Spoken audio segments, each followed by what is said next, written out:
Well, good afternoon, everybody. It's DIYDave back at it again. Today we are doing a little bit of an unexpected repair on the new Rav4. Had a little bit of an incident in the parking lot, and we're going to have to replace this tail light. Had a little bit of damage to it. Thought I would bring you along for the ride.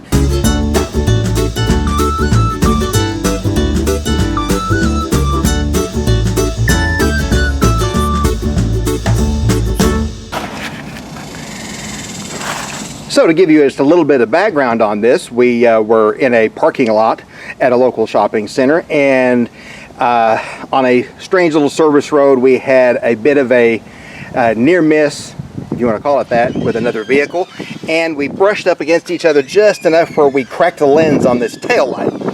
Now the cracked lens on the tail light, in and of itself, it's something that could be replaced. We're going to have some scratches on this back fender here that I could probably do some of it, but some of the scratches down here are just deep enough where I thought, since this is a new car, we're going to go ahead and let a body shop take care of that. Now, the problem is the body shop that we've contacted to take care of these scratches, they are booked 6 weeks out. And since this guy right here, this lens is broken, there's a risk for water intrusion here in case it rains or we want to take it through a car wash. So I don't want to wait 6 weeks to replace the taillight. So what I did is I went down to our local Toyota dealer. They had the part, or actually they special ordered it. They got it here overnight. It was not that much more expensive than going to one of the discount Toyota parts places. They were going to ship it, but it was going to take like a week to get here. So they had it overnighted. I was willing to pay the difference to get this fixed up. So to avoid any risk of further water intrusion on this guy, we're going to go ahead and replace this module, and I thought I'd bring you along. So let's take a look and see what's involved.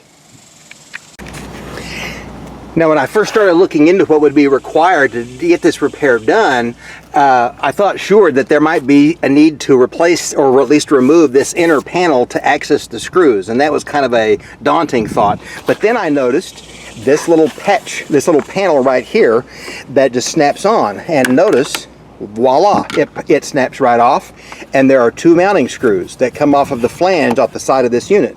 One screw here, one screw here, and I'm betting that unless there's something else going on inside, it's going to be a matter of removing these two screws, sliding this module out, disconnecting the power, and sliding the new one in. So let's compare this unit with the replacement tail light that I've already got and see if my theory makes sense. So here is the replacement authentic Toyota module. Now I will tell you up front, there are already aftermarket taillights available for this car. It probably would not have cost as much, but I went ahead, and since this is not even a year-old car, and it was kind of I was driving the car when the scratch happened, so I thought, you know what, I at least owed it to my wife to go ahead and get a real, genuine, authentic Toyota replacement. I'm taking a look at this replacement part, and it's just about what I thought. Here is the long connector that is buried somewhere inside once you pull it out, but then here's the little mounting flange with the two screws.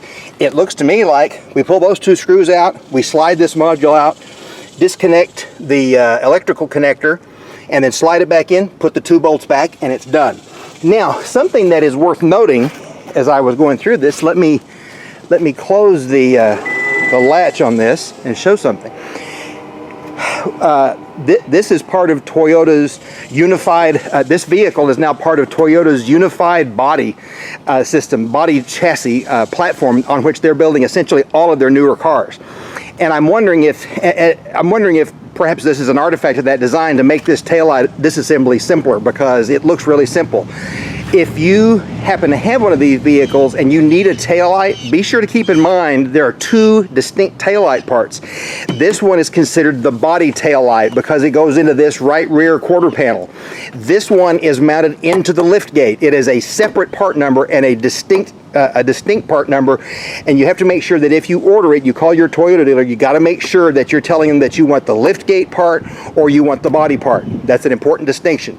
So what I'm going to do is I'm going to go ahead and get a wrench, and I'm going to estimate the size of that bolt. Looks like it's probably 10, maybe 11 millimeters. See if we can loosen those two bolts and slide that puppy out. Okay. Move the camera a little bit for you, and I guessed 11 millimeters on these bolts. Turns out that it's 10 millimeters. So I was close, but no cigar. I should have known it was 10 millimeters. Everything is 10 millimeters. Well, almost. But anyway, we'll go ahead and just get these guys off.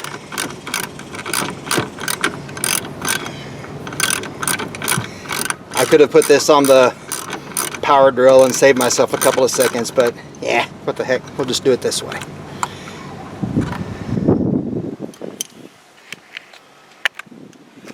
Okay, and then we'll just remove this guy.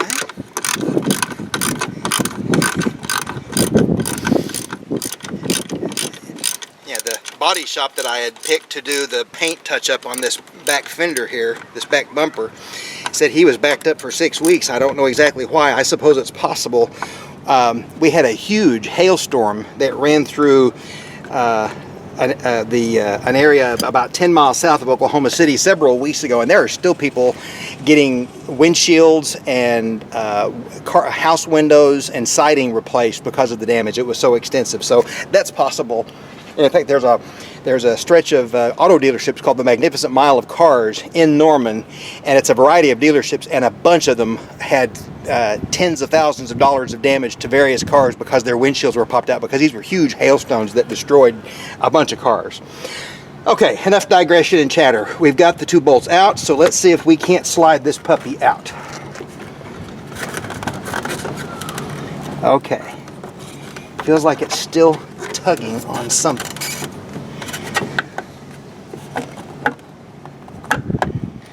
Okay, it's still hanging on to something.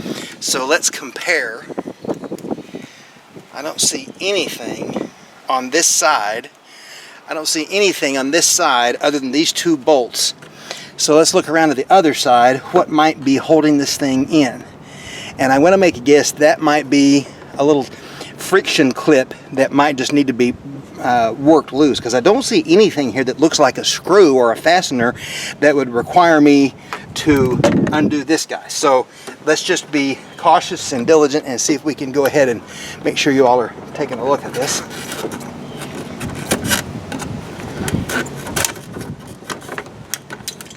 And I'm also trying not to cut my fingers, because the plastic that broke over here is in shards and it could easily slice your fingers off.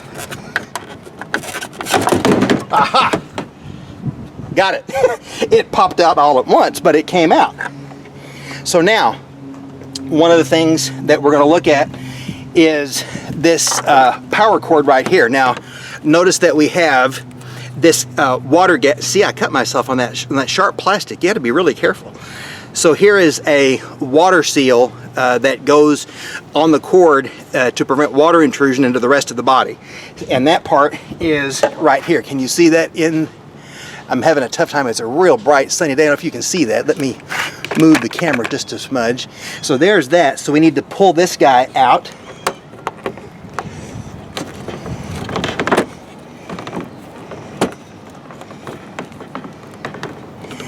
And there is the connector. Now, wouldn't you know, that connector is just far enough inside. Aha! There we go. I got it. Haha! We got it. So now, I was afraid it was stuck and it wasn't long enough to come out. You don't want that thing to pop back loose. So all we have to do is disconnect this guy.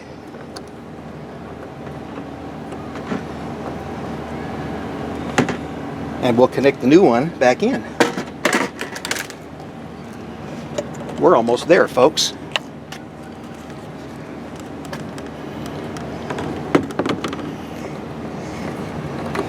Connect the new tail light. Click connector, perfect. So now we'll feed this guy back through.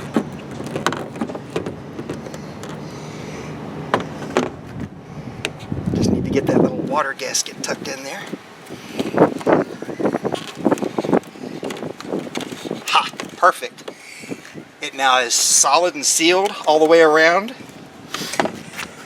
And now, looking at the old removed taillight, we notice that these I was suspecting that perhaps these were some sort of protective covers that would have to be removed when I installed it, but we see on the new light, these covers are all still in place, and there's already a new bulb that comes with the new light, so we don't need to salvage anything off of this part. So now all we need to do is slide it back into place, and we're going to be done.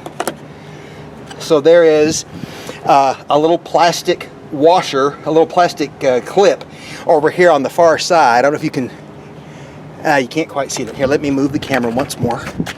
there's the clip that mounts into this little edge rail. So we slide that in there. This rail will mount, I believe, in that little hole, line up the screws, and we're going to be done.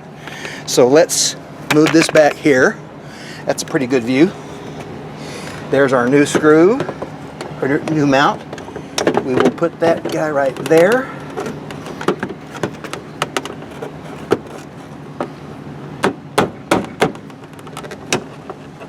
Ha! Folks, it's in. DIY for the win. So now all we got to do is replace these screws.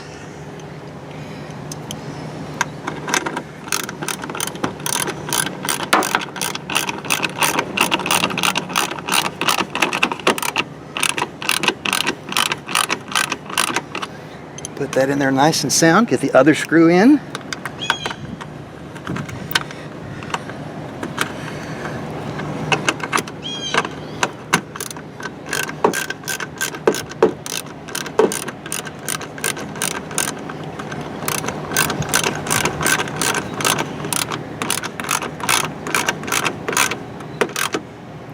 There, we are snug and secure. We'll give that bolt an extra turn.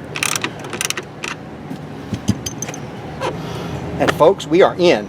Now, I will go inside and borrow my wife to come out here and hit the brakes to make sure that we have proper taillight function, and we'll declare this good. So stand by one. Okay, so my wife is in the driver's seat. Okay, hit the brakes.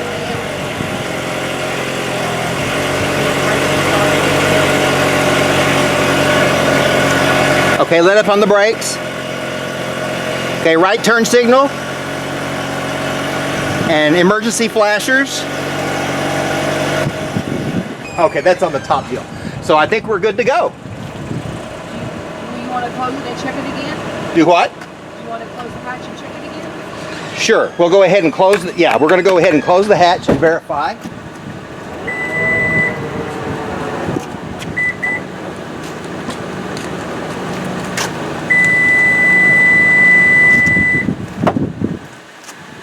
Okay.